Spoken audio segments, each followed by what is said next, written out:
Buenas noches, les hablaremos del fenómeno social de los derechos humanos en el estallido social. El grupo está compuesto por Catalina Torres, José Pastenes y Pamela Bendaño. Un fenómeno social es un hecho, una manifestación pública que se produce en la sociedad y afecta la interacción entre los individuos y la estructura social. No nace solo ni de manera natural y siempre busca la transformación. Como contextualización, hablaremos del estallido que evidenció la necesidad de abordar las vulneraciones a los derechos humanos como parte integral de los procesos de cambio sociales y políticos, con el objetivo de construir sociedades más justas, inclusivas y respetuosas de los derechos fundamentales de cada persona. Para que un fenómeno social sea considerado tal, debe tener estas características: la interacción social, la interdependencia, el constructo social, estar culturalmente determinado y buscar la transformación. La interacción social se da cuando muchas personas reconocen que este fenómeno no debió ocurrir y se refleja en las acciones ciudadanas que emergieron. La interdependencia con otros fenómenos sociales como la desigualdad socioeconómica, la discriminación, la violencia física y psicológica, la corrupción y la falta de Estado de Derecho son algunos de los fenómenos interdependientes. Este fenómeno no nace del constructo social, sino desde el poder.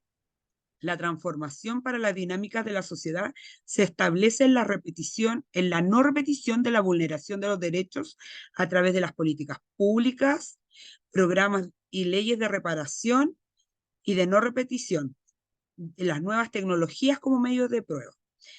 Los elementos culturales, nuestra cultura e historia en el levantamiento social nos posicionan en la permisividad para perpetuar la vulneración de derechos desde el Estado y las instituciones, como por ejemplo la matanza de Santa María, la fase previa de la reconceptualización donde no existían políticas públicas garantes de derechos. El trabajo social y el quehacer profesional tuvo y tendrá relación directa con el fenómeno de la violencia y la vulneración de los derechos humanos, dado que nuestra profesión tiene como principio imperante la búsqueda de la igualdad, la equidad, la justicia social y el respeto por los derechos humanos.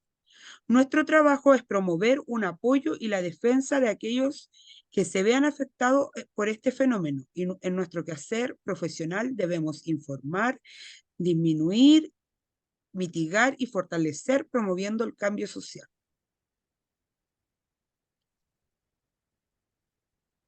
Bueno, las consecuencias de las vulneraciones de derechos se miden en diversas dimensiones, tales como el comportamiento humano, donde crean colectivos para defender las vulneraciones de derechos humanos, que también las personas por miedo a estas mismas vulneraciones se repliegan de las manifestaciones. En la dimensión económica existen asignaciones de recursos para la sensibilización en el contexto de no repetición de estos actos, también la asignación de recursos para programas reparatorios, apoyo psicológico y tratamientos para las víctimas de vulneraciones graves, y la asignación de pensiones como la pensión de gracia. También existen las políticas públicas, en donde también existen programas reparatorios y leyes de garantías de no repetición. Políticas públicas post vulneraciones, como para las prótesis oculares y para tratamientos psicológicos focalizados. La dimensión de la salud habla de la violencia desmedida, del maltrato físico, psicológico, de las torturas, las violaciones y las vejaciones que dejó esto. En la dimensión de la cultura hablamos de la conmemoración del 18 de octubre como un día que cambia las dinámicas sociales, ya que es un día de reflexión y visibilización y genera un cambio de paradigma en lo que son las violaciones de los derechos humanos.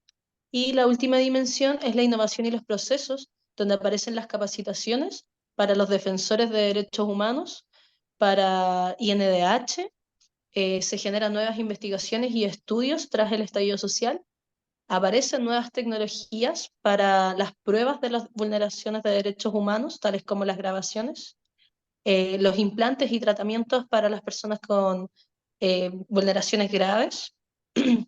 Y un hito importante es Fabiola Campillay, que tras su vulneración gravísima, hoy en día está en la Cámara del Senado. Ahora hablaremos de los factores conducentes.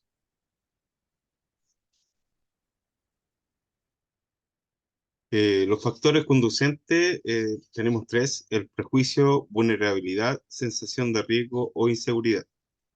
Los prejuicios arraigados a la sociedad, a la manifestación, son factores clave en la en la vulneración de los derechos humanos.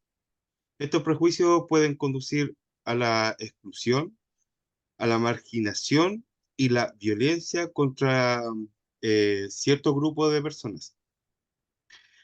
Grupos vulnerables como las víctimas de los derechos humanos son especialmente personas,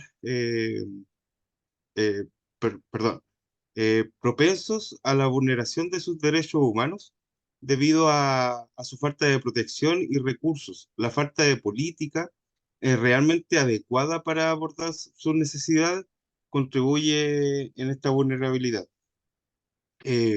Entorno donde prevalece una sensación generalizada de riesgo o inseguridad, los gobiernos pueden implementar medidas de seguridad excesivas que limitan las libertades civiles y conducen a la violación de los derechos humanos. En momento, en nombre de la protección y la seguridad pública. En conclusión, estos tres factores son factores que suelen estar interrelacionados y pueden reforzar mutuamente, exacerbando así la vulneración de los derechos humanos en una sociedad determinada. ¿Me parece lo